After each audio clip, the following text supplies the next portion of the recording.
ବାସ୍ତବରେ ଆମର ସମୟ ନୁହେଁ, ତାଙ୍କର ସମୟ। ଈଶ୍ୱର ବନ୍ଦ କରୁଥିବା ପ୍ରତ୍ୟେକ ଦ୍ୱାର ଆମର ମଙ୍ଗଳ ଏବଂ ତାଙ୍କର ମହିମା ପାଇଁ ଅଟେ। ଦ୍ୱାର ବନ୍ଦ କରିଥିବାରୁ ଈଶ୍ୱରଙ୍କୁ ଧନ୍ୟବାଦ ଦିଅନ୍ତୁ।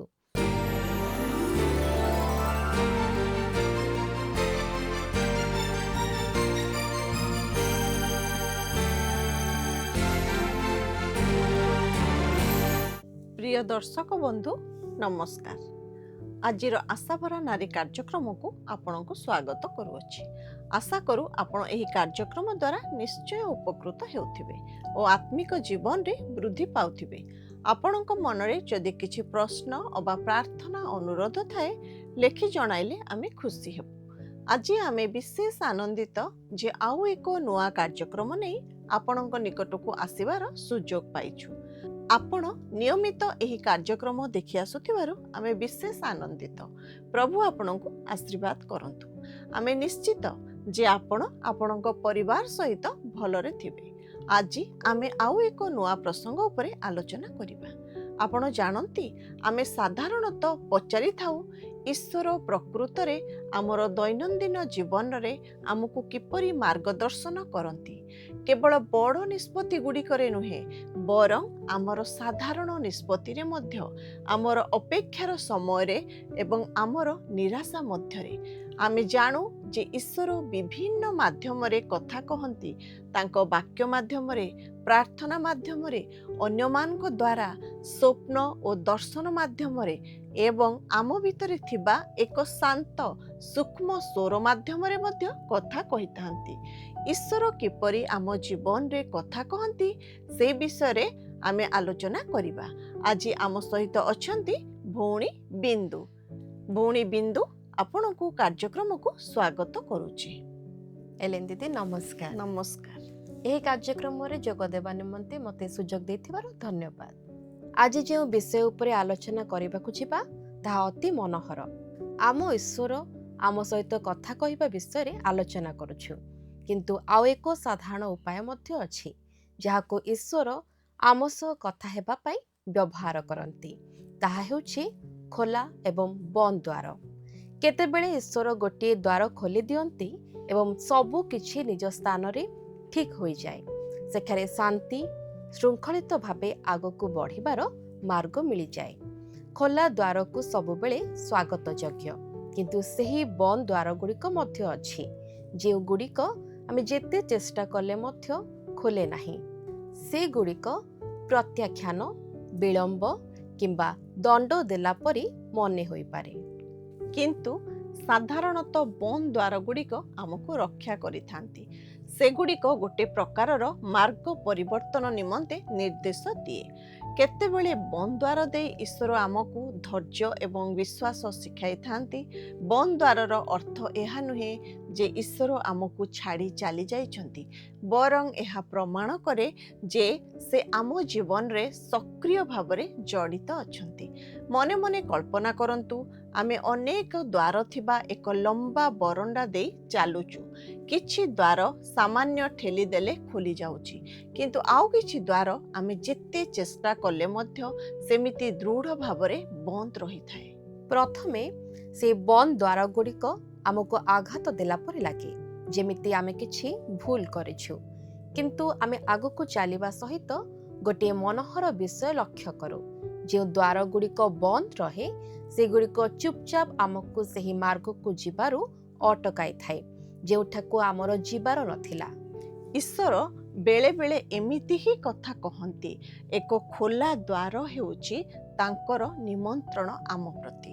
ଏକ ବନ୍ଦ ଦ୍ୱାର ହେଉଛି ତାଙ୍କର ପ୍ରେମପୂର୍ଣ୍ଣ ନିର୍ଦ୍ଦେଶ, ଯଦିଓ ଆମେ ସେତେବେଳେ ତାହା ବୁଝିପାରି ନଥାଉ।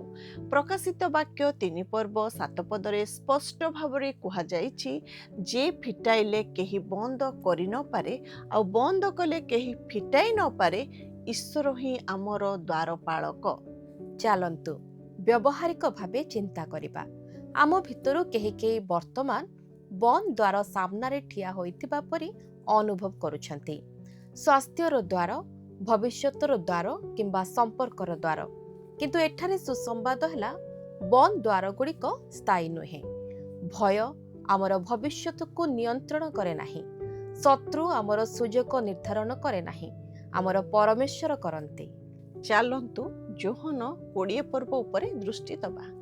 ଯୀଶୁଙ୍କୁ କ୍ରୁଶବିଦ୍ଧ କରାଯିବା ପରେ ଶିଷ୍ୟମାନେ ନିଜକୁ ଗୋଟିଏ କୋଠରୀରେ ବନ୍ଦ କରି ରଖିଥିଲେ।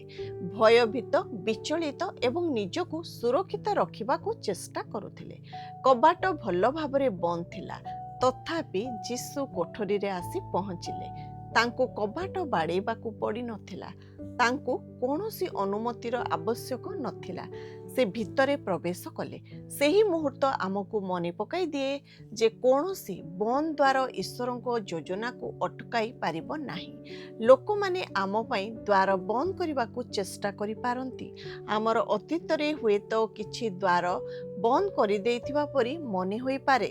ପରିସ୍ଥିତି ହୁଏତ ଏମିତି ଲାଗିପାରେ ଯେ ଆମେ ଅଯୋଗ୍ୟ କି ଅଟକି ଯାଇଛୁ।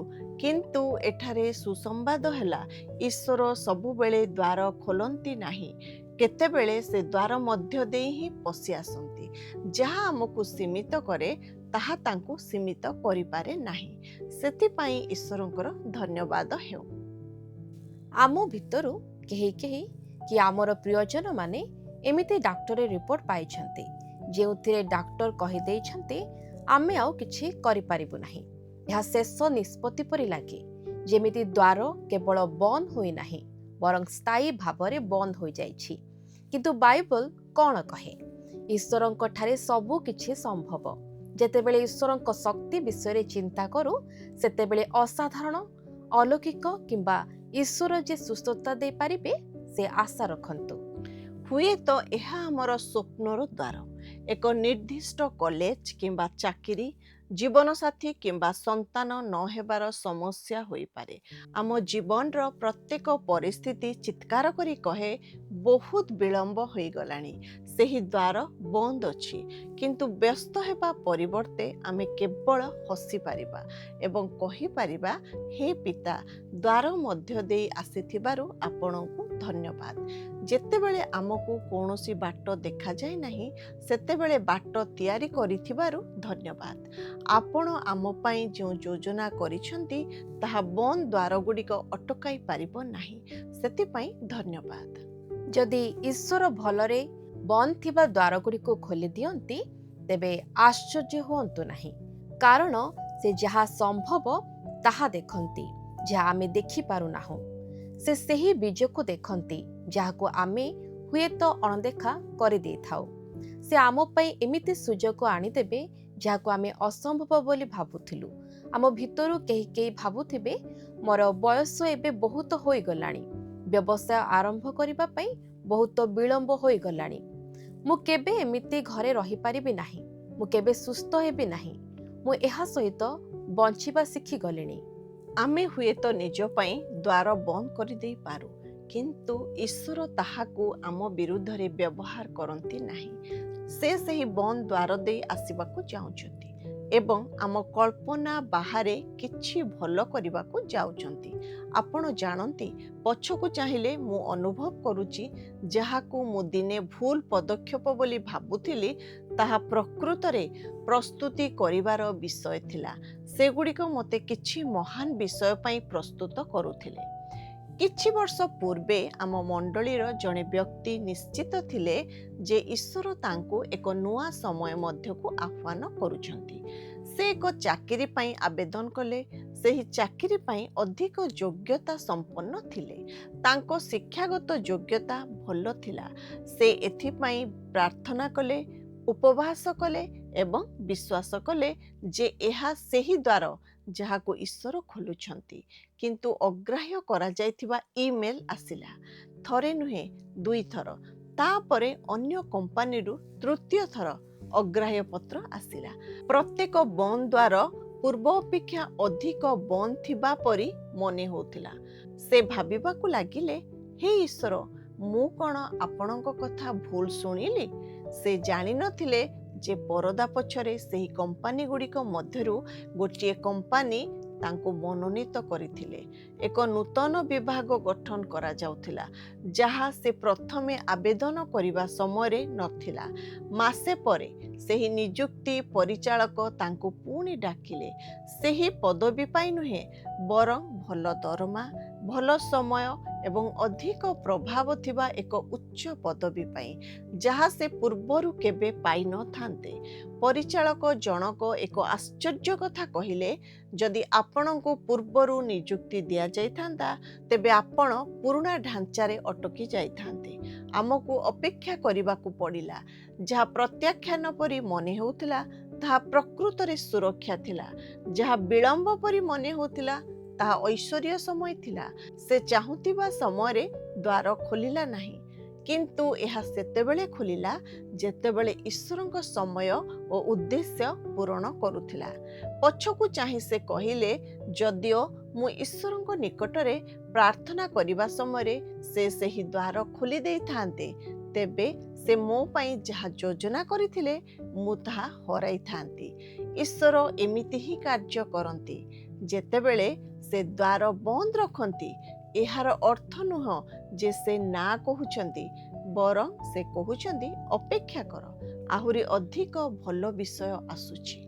ପ୍ରେରିତ 12 ପର୍ବରେ ପିତରଙ୍କ କାହାଣୀ କହେ, ରାଜା ହେରୋଦ ତାଙ୍କୁ ବନ୍ଦୀ କରି 2 ଜଣ ପ୍ରହରୀଙ୍କ ମଧ୍ୟରେ ଜଞ୍ଜିରରେ ବାନ୍ଧି ରଖିଥିଲେ।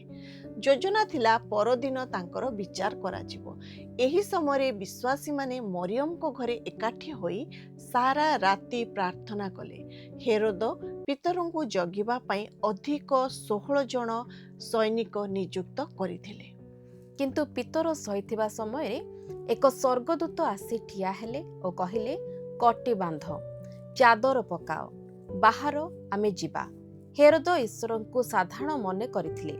ବାଇବଲ ଆମକୁ କୁହେ ଯେ ଈଶ୍ୱର ସଙ୍କଟ ସମୟରେ ଆମ ସହବର୍ତ୍ତୀ ଅଟନ୍ତି, ଦୂରରେ ନୁହେଁ, ବିଳମ୍ବରେ ନୁହେଁ, ବରଂ ସେହି ସମୟରେ ଉପସ୍ଥିତ ଥାନ୍ତି।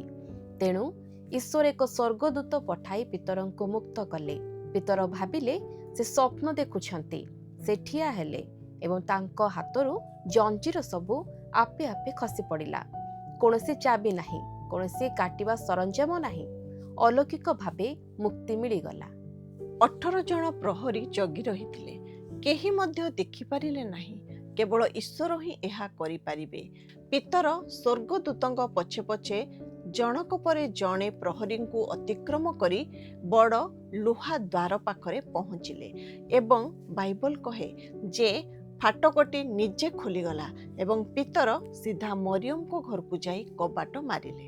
ଜଣେ ଅଳ୍ପ ବୟସ୍କା ଝିଅ କବାଟ ଖୋଲିଲା, ପିତରଙ୍କୁ ଦେଖିଲା ଏବଂ ଏତେ ଆନନ୍ଦିତ ହେଲା ଯେ ସେ କବାଟ ନ ଖୋଲି ଭିତରକୁ ଦୌଡ଼ିଗଲା। ସେ ଯାଇ ଚିତ୍କାର କରି କହିଲା, ପିତର କବାଟ ପାଖରେ ଅଛନ୍ତି। 15 ପଦ କୁହେ ଯେ ସେଠାରେ ଏକାଠି ହୋଇ ପ୍ରାର୍ଥନା କରୁଥିବା ସମସ୍ତ ଲୋକ ତାଙ୍କୁ କହିଲେ, ତୁ ବାୟାଣୀ। ପିତର ଚାଲି ଯାଇଛନ୍ତି ବୋଲି ଜାଣିବା ପରେ ହେରୋଦ ମଧ୍ୟ ଆଶ୍ଚର୍ଯ୍ୟ ହୋଇଯାଇଥିଲେ। ଈଶ୍ୱର ଆଜି ମଧ୍ୟ ଦ୍ୱାର ଖୋଲୁଛନ୍ତି ଯେତେବେଳେ ସେଗୁଡ଼ିକ ବନ୍ଦ ଥାଏ। ସେ କିଭଳି ଭିତରକୁ ପ୍ରବେଶ କରିବେ ତାହା ଜାଣନ୍ତି। ସେହି ବନ୍ଦ ଦ୍ୱାର ପିତରଙ୍କ ପାଇଁ ଶେଷ ହେବା ଉଚିତ ଥିଲା, କିନ୍ତୁ ଈଶ୍ୱରଙ୍କ ପାଇଁ ବନ୍ଦ ନଥିଲା।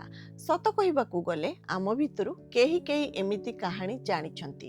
ଅସୁସ୍ଥତା ଆମକୁ ଅଟକାଇ ଦେଇଥାନ୍ତା, କିନ୍ତୁ କେମିତି କେଜାଣି ଦ୍ୱାର ଖୋଲିଗଲା ଏବଂ ଆମେ ସୁସ୍ଥ ହୋଇଗଲୁ। ହୁଏତ ଏହା ଅସୁସ୍ଥତା କିମ୍ବା ଆସକ୍ତି ନଥିଲା। ଆମେ ଅନୁଭବ କଲୁ ଯେ ବିଫଳତା ହିଁ ଆମ ଜୀବନରେ ଅଛି, କିନ୍ତୁ ସୁସ୍ଥତା ମଧ୍ୟରେ ଆରୋଗ୍ୟର ସେହି ଦ୍ୱାର ଖୋଲିବାକୁ ଯାଉଛି। ଯେତେବେଳେ ଏହା ଖୋଲିବ, ଆମେ ଆମର ନିଜ ଶକ୍ତିଠାରୁ ଅଧିକ ଏକ ଶକ୍ତି ପାଇଥିବା ଆବିଷ୍କାର କରିବା, କାରଣ ଖ୍ରୀଷ୍ଟଙ୍କ ଠାରେ ଆମେ ବିଜୟୀ ଠାରୁ ମଧ୍ୟ ଅଧିକ ବିଜୟୀ ଅଟୁ। କାରଣ ଯେତେବେଳେ ଆମେ ଈଶ୍ୱର ଏକାଠି ଥାଉ, ଆମେ ହିଁ ସଂଖ୍ୟା ଗରିଷ୍ଠ ଅଟୁ। ଈଶ୍ୱର ଆମ ଜୀବନ ପାଇଁ ଯାହା ଯୋଜନା କରିଛନ୍ତି ତାହାକୁ ଅଟକାଇବାକୁ ଚେଷ୍ଟା କରୁଥିବା ଯେକୌଣସି ବ୍ୟକ୍ତି କିମ୍ବା ବିଷୟକୁ ତାହା ଅତିକ୍ରମ କରିଯିବ। ଲୋକମାନେ ଆମକୁ ଆମର ଉଦ୍ଦେଶ୍ୟରୁ ଦୂରେଇ ରଖିପାରିବେ ନାହିଁ। ଈଶ୍ୱର ହିଁ ଦ୍ୱାର ଖୋଲନ୍ତି ଏବଂ ବନ୍ଦ କରନ୍ତି। ସେଥିପାଇଁ ଈଶ୍ୱରଙ୍କ ସମୟ ଉପରେ ବିଶ୍ୱାସ କରିବା ଗୁରୁତ୍ୱପୂର୍ଣ୍ଣ। କେବଳ ଦ୍ୱାର ଏପର୍ଯ୍ୟନ୍ତ ଖୋଲି ନାହିଁ, ଏହାର ଅର୍ଥ ନୁହଁ ଯେ ଏହା କେବେ ବି ଖୋଲିବ ନାହିଁ। ଈଶ୍ୱର ସ୍ପଷ୍ଟ ଭାବରେ ଜାଣନ୍ତି ସେ କ'ଣ କରୁଛନ୍ତି। ସେ ପ୍ରତ୍ୟେକ ଅନ୍ୟାୟ ଦେଖନ୍ତି, ପ୍ରତ୍ୟେକ କାନ୍ଦ ଶୁଣନ୍ତି ଏବଂ ପ୍ରତ୍ୟେକ ନୀରବ ପ୍ରାର୍ଥନା ଜାଣନ୍ତି। ପ୍ରଥମ ସାମୁଏଲରେ ହାନା ନାମକ ଜଣେ ଯୁବତୀ ଥିଲେ ଯିଏ ଖୁବ୍ ନିରାଶ ଥିଲେ। କାରଣ ତାଙ୍କର କୌଣସି ସନ୍ତାନ ହେଉନଥିଲା। ତାଙ୍କ ସ୍ୱାମୀଙ୍କର ଆଉ ଜଣେ ସ୍ତ୍ରୀ ଥିଲେ ଯାହାଙ୍କର ସନ୍ତାନ ହେଉଥିଲା ଏବଂ ହାନ୍ନା ବୁଝି ପାରୁନଥିଲେ ଯେ ତାଙ୍କର କାହିଁକି ସନ୍ତାନ ହେଉନାହିଁ। ବାଇବଲ ଆମକୁ ଏକ ଆଶ୍ଚର୍ଯ୍ୟ କଥା କହେ। ଈଶ୍ୱର ହାନ୍ନାଙ୍କ ଗର୍ଭ ବନ୍ଦ କରିଦେଇଥିଲେ। ଏହା ଗୁରୁତ୍ୱପୂର୍ଣ୍ଣ କାରଣ କେତେବେଳେ ଯେଉଁ ଦ୍ୱାର ଆମକୁ ନିରାଶ କରେ ତାହା ଈଶ୍ୱର ନିଜେ ବନ୍ଦ କରିଥାନ୍ତି। ଆମେ ଏହାକୁ ପସନ୍ଦ କରୁନାହୁଁ, ଏହାର କୌଣସି ଉଦ୍ଦେଶ୍ୟ ଜାଣିପାରି ନଥାଉ। କିନ୍ତୁ ଯେତେବେଳେ ଆମେ ଅନୁଭବ କରୁ ଯେ ଈଶ୍ୱର ହିଁ ଆମର ଦ୍ୱାରପାଳକ, ଲୋକମାନେ ନୁହନ୍ତି, ପରିସ୍ଥିତି ନୁହେଁ, ସେତେବେଳେ ଆମେ ଶାନ୍ତିରେ ବଞ୍ଚିପାରିବା। ଏହିପରି ଅନେକ ବର୍ଷ ବିତିଗଲା। ହାନ୍ନା ବନ୍ଧ୍ୟା ଏବଂ ନିରାଶ ହୋଇ ରହିଲେ। ତା ପରଦିନ ସେ ମନ୍ଦିରକୁ ଯାଇ ପ୍ରାର୍ଥନା କଲେ, ହେ ଈଶ୍ୱର, ଯଦି ଆପଣ ମୋତେ ଗୋଟିଏ ପୁତ୍ର ସନ୍ତାନ ଦିଅନ୍ତି, ମୁଁ ତାଙ୍କୁ ଆପଣଙ୍କ ସେବାରେ ଉତ୍ସର୍ଗ କରିବି। ଯାଜକ ଏଲି ତାଙ୍କ କଥା ଶୁଣିଲେ ଏବଂ କହିଲେ, ଘରକୁ ଯାଅ, ଈଶ୍ୱର ତୁମର ଅନୁରୋଧ ଗ୍ରହଣ କରିଛନ୍ତି। 1 ବର୍ଷ ପରେ ହାନ୍ନା ସାମୁଏଲକୁ ଜନ୍ମ ଦେଲେ। ଦ୍ୱାର ବନ୍ଦ ଅଛି, ଏହାର ଅର୍ଥ ନୁହଁ ଯେ ଏହା ସ୍ଥାୟୀ। ଆମେ ହୁଏତ ଆମେ ଆଶା କରୁଥିବା ବିଷୟକୁ ଏପର୍ଯ୍ୟନ୍ତ ଦେଖିପାରୁନାହୁଁ, କିନ୍ତୁ ଏହାର ଅର୍ଥ ନୁହଁ ଯେ ଈଶ୍ୱର ଦେବେ ନାହିଁ। ଈଶ୍ୱର ଏମିତି ଦ୍ୱାର ବନ୍ଦ କରନ୍ତି ଯାହାକୁ କୌଣସି ବ୍ୟକ୍ତି ଖୋଲିପାରିବେ ନାହିଁ। ସେ ଏମିତି ଦ୍ୱାର ଖୋଲନ୍ତି ଯାହାକୁ କେହି ବନ୍ଦ କରିପାରିବ ନାହିଁ। ଯଦି ଆମେ ହାନ୍ନାଙ୍କ ପରି ବିଶ୍ୱାସରେ ରହିବା, ତେବେ ଆମେ ଦେଖିବା ଯେ ବନ୍ଦ ଦ୍ୱାରଗୁଡ଼ିକ ହଠାତ୍ ଖୋଲିଯିବ।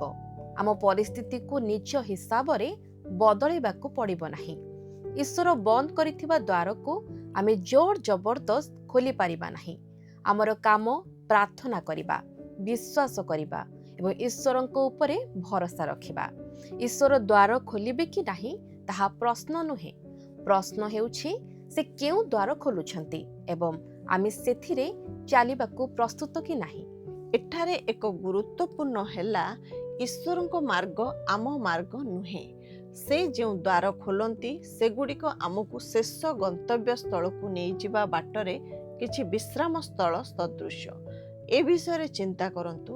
ଯେତେବେଳେ ଆମେ ଘରୁ ବାହାରୁ, ଆମେ ସାଙ୍ଗେ ସାଙ୍ଗେ ଆମର ଗନ୍ତବ୍ୟ ସ୍ଥଳରେ ପହଞ୍ଚି ନଥାଉ। ବାଟରେ ଅନେକ ବୁଲାଣି, ଟ୍ରାଫିକ ଲାଇଟ୍ ଏବଂ କିଛି ସମୟର ରହଣି ଥାଏ। ଈଶ୍ୱରଙ୍କ ଉଦ୍ଦେଶ୍ୟକୁ ମଧ୍ୟ ସେହିପରି ବଞ୍ଚିବା କାର୍ଯ୍ୟ କରେ। ପ୍ରତ୍ୟେକ ଖୋଲା ଦ୍ୱାର ଯାତ୍ରାର ଆଉ ଏକ ପର୍ଯ୍ୟାୟ ମାତ୍ର। ସେଥିପାଇଁ ଯେତେବେଳେ ସୁଯୋଗ ଆସେ, ଆମେ ପ୍ରାର୍ଥନା ଏବଂ ବିଶ୍ୱାସର ସହିତ ସେ ସବୁକୁ ଗ୍ରହଣ କରୁ। କୌଣସି ଚାପରେ ନୁହେଁ, କୌଣସି ବ୍ୟସ୍ତତା ମଧ୍ୟରେ ନୁହେଁ, କିନ୍ତୁ ବିଶ୍ୱାସର ସହିତ। ଆମ ଭିତରୁ ଅଧିକାଂଶ ଲୋକ ଏମିତି ପ୍ରାର୍ଥନା କରିଛନ୍ତି, ହେ ଈଶ୍ୱର, ମୋ ପାଇଁ ଏହି ଦ୍ୱାର ଖୋଲି ଦିଅନ୍ତୁ। ଏବଂ ଆମ ଭିତରୁ ଅନେକ ସାକ୍ଷ୍ୟ ଦେଇପାରିବେ ଈଶ୍ୱର ଏହା କରିଛନ୍ତି ବୋଲି। ଅଲୌକିକ ଭାବରେ ଯେଉଁ ଦ୍ୱାରଗୁଡ଼ିକ କେବେ ଖୋଲିବ ନାହିଁ ବୋଲି ଆମେ ଭାବୁଥିଲୁ, ସେଗୁଡ଼ିକୁ ସେ ଖୋଲି ଦେଇଛନ୍ତି। ସେ ସାକ୍ଷ୍ୟଗୁଡ଼ିକ ପାଇଁ ଆମେ ଈଶ୍ୱରଙ୍କୁ ଧନ୍ୟବାଦ ଦେଉଛୁ କି? ଯେତେବେଳେ ଈଶ୍ୱର ଗୋଟିଏ ଦ୍ୱାର ଖୋଲନ୍ତି ସେତେବେଳେ କ'ଣ ହୁଏ? ଏହା ପଚାରିବା ବଦଳରେ ଆମେ ପଚାରୁଛୁ, ଯେତେବେଳେ ଈଶ୍ୱର ଗୋଟିଏ ଦ୍ୱାର ବନ୍ଦ କରନ୍ତି ସେତେବେଳେ କ'ଣ ହୁଏ? ବାଇବଲ ଆମକୁ ଅତି କମରେ 3ଟି ବିଷୟ ଦେଖାଏ ଯେଉଁଠାରେ ଈଶ୍ୱର ଏକ ଦ୍ୱାର ବନ୍ଦ କରନ୍ତି ଏବଂ ପ୍ରତ୍ୟେକ ଥର ସେହି ବନ୍ଦ ଦ୍ୱାର ଏକ ଆଶୀର୍ବାଦ ଭାବରେ ପ୍ରମାଣିତ ହୋଇଥିଲା। ଚାଲନ୍ତୁ ଆଦିପୁସ୍ତକ 7 ପର୍ବ 16 ପଦରୁ ନୋହଙ୍କ ଠାରୁ ଆରମ୍ଭ କରିବା। ତହୁଁ ପରମେଶ୍ୱର ତାହାର ପାର୍ଶ୍ୱ ଦ୍ୱାର ବନ୍ଦ କଲେ। ନୋହ ଈଶ୍ୱରଙ୍କୁ ସମ୍ପୂର୍ଣ୍ଣ ବିଶ୍ୱାସ କରିଥିଲେ। ଈଶ୍ୱର ଯେମିତି ନିର୍ଦ୍ଦେଶ ଦେଇଥିଲେ ସେ ଠିକ୍ ସେମିତି ଜାହାଜ ତିଆରି କଲେ। ସେ ତାଙ୍କ ସମୟର ଲୋକମାନଙ୍କ ନିମନ୍ତେ ଆସୁଥିବା ବିଚାର ବିଷୟରେ ଚେତନା ଦେଇଥିଲେ। ସେ ଏବଂ ତାଙ୍କ ପରିବାର ବର୍ଷ ବର୍ଷ ଧରି ଉପହାସ ଏବଂ ପ୍ରତ୍ୟାଖ୍ୟାନ ସହିଥିଲେ।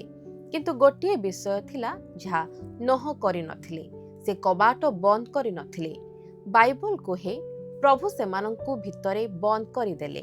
ଏହା ଗୁରୁତ୍ୱପୂର୍ଣ୍ଣ କାରଣ ଯାହା ନୋହ ଏବଂ ତାଙ୍କ ପରିବାରକୁ ପ୍ରକୃତରେ ସୁରକ୍ଷିତ ରଖିଥିଲା ତାହା କାଠ ନଥିଲା, ଜାହାଜର ଆକାର ନଥିଲା କିମ୍ବା ତାହାର କାରିଗରୀ ମଧ୍ୟ ନଥିଲା। ତାହା ସମ୍ପୂର୍ଣ୍ଣ ଠିକ୍। ଯାହା ନୋହଙ୍କୁ ପ୍ରକୃତରେ ରକ୍ଷା କରିଥିଲା ତାହା ହେଉଛି ଈଶ୍ୱର କବାଟ ବନ୍ଦ କରିଥିଲେ।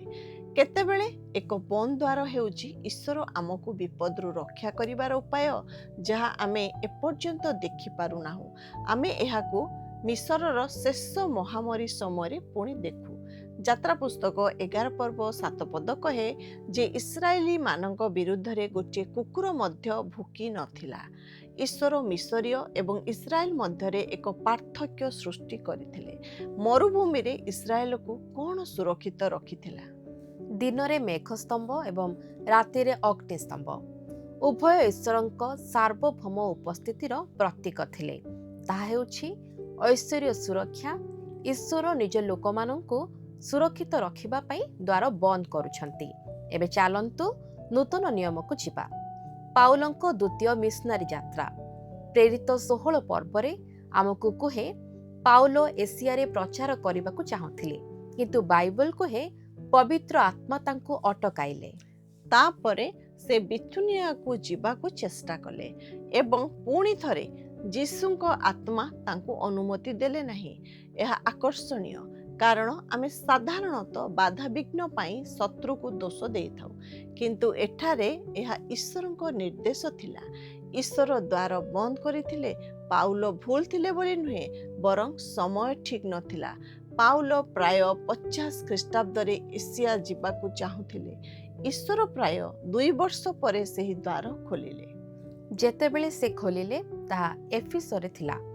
ପ୍ରେରିତ 19 ପର୍ବ ଆମକୁ କୁହେ ପାଉଲ ସାହସର ସହିତ ପ୍ରଚାର କଲେ, ପ୍ରତିଦିନ ଶିକ୍ଷା ଦେଲେ ଏବଂ 2 ବର୍ଷ ଧରି ସେଠାରେ ରହିଲେ। ଏବଂ ଏହାର ପରିଣାମ କ'ଣ ହେଲା? ଏସିଆ ପ୍ରଦେଶର ସମସ୍ତ ଜିହୁଦୀ ଏବଂ ଗ୍ରୀକ ଲୋକ ପ୍ରଭୁଙ୍କ ବାକ୍ୟ ଶୁଣିଲେ। ପୂର୍ବରୁ ବନ୍ଦ ଦ୍ୱାର ପ୍ରତ୍ୟାଖ୍ୟାନ ନଥିଲା, ତାହା ପ୍ରସ୍ତୁତି ଥିଲା। ତେଣୁ ଯେତେବେଳେ ଈଶ୍ୱର ଗୋଟିଏ ଦ୍ୱାର ବନ୍ଦ କରନ୍ତି, ତାହା ସୁରକ୍ଷା ପାଇଁ କିମ୍ବା ପ୍ରସ୍ତୁତି ପାଇଁ ହୋଇପାରେ। ଯାହା ବି ହେଉ, ଏହାର ଏକ ଉଦ୍ଦେଶ୍ୟ ରହିଛି। ଦ୍ୱାର ବନ୍ଦ ହେବା ସମୟରେ ଈଶ୍ୱରଙ୍କ ଉପରେ ବିଶ୍ୱାସ କରିବା ହିଁ ଆହ୍ୱାନ, କାରଣ ଯେଉଁ ଈଶ୍ୱର ଦ୍ୱାର ବନ୍ଦ କରନ୍ତି, ସେ ହିଁ ଜାଣନ୍ତି ପରବର୍ତ୍ତୀ ଦ୍ୱାର କେବେ ଖୋଲିବାକୁ ହେବ। ପବିତ୍ର ଆତ୍ମା ଆମ ଜୀବନର ସମ୍ପୂର୍ଣ୍ଣ ମାନଚିତ୍ର ଜାଣନ୍ତି, ଯାହାର ଅର୍ଥ ଆମର ଦାୟିତ୍ୱ ସରଳ, ତାଙ୍କ ପ୍ରେରଣାକୁ ଅନୁସରଣ କରିବା। କାରଣ ପାଉଲ ଏବଂ ତାଙ୍କ ସଙ୍ଗୀମାନେ ପବିତ୍ର ଆତ୍ମାଙ୍କ ସ୍ୱର ଶୁଣିବା ନିମନ୍ତେ ଯତ୍ନଶୀଳ ଥିଲେ।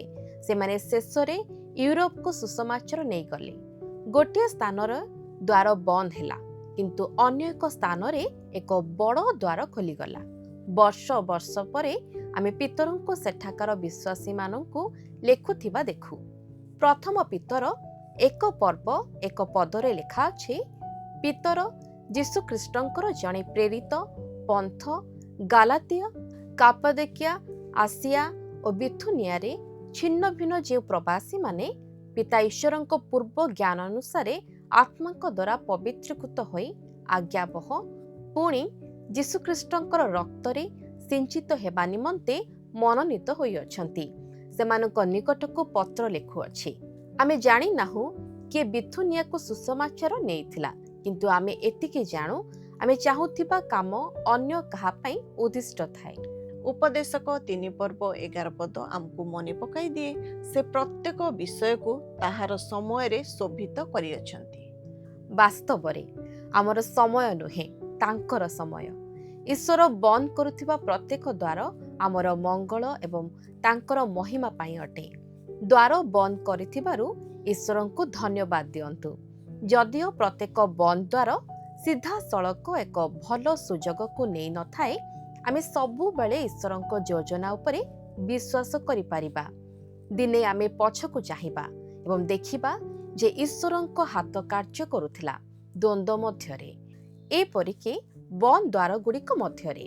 ଆମେ ଆମର ଯୋଜନାଗୁଡ଼ିକୁ ତାଙ୍କ ନିକଟରେ ସମର୍ପଣ କରିବା ସହିତ ଆମେ ଏହା ବିଶ୍ୱାସ କରିବା ଶିଖିବା ଯେ ଆମର ସ୍ୱର୍ଗୀୟ ପିତା ସବୁବେଳେ କାର୍ଯ୍ୟ କରୁଛନ୍ତି।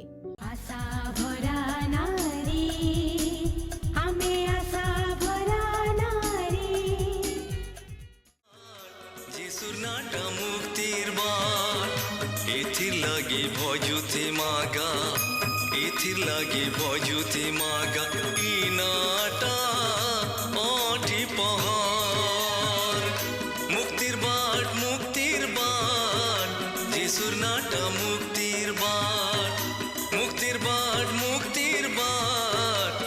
যিশুর নাটা মুক্তির বাট।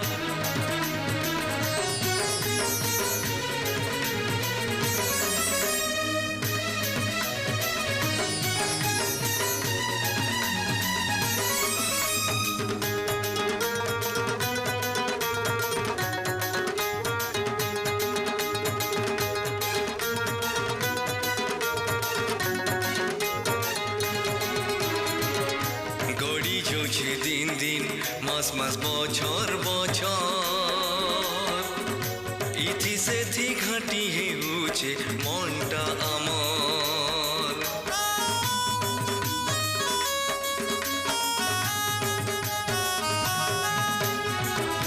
গড়ি চলছে দিন দিন, মাস মাস, বছর বছর, ইথি সেথি ঘাঁটি হেউছে মনটা আমার। আয়েজ আমি কায়েলামে অটি পহর যিশু রজার, আয়েজ আমি কায়েলামে অটি পহর যিশু রজার।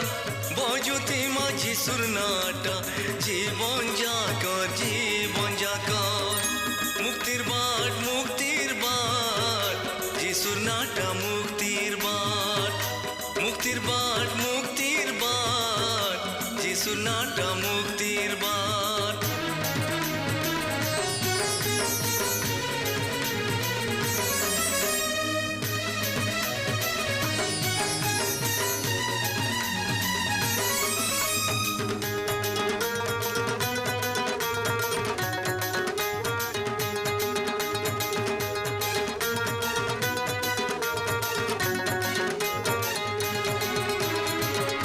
কয়মা আমে যিশুর কথা ঘর ঘর ঘর ঘর, জীবন দেই জীবন রাখলে আমার সকর।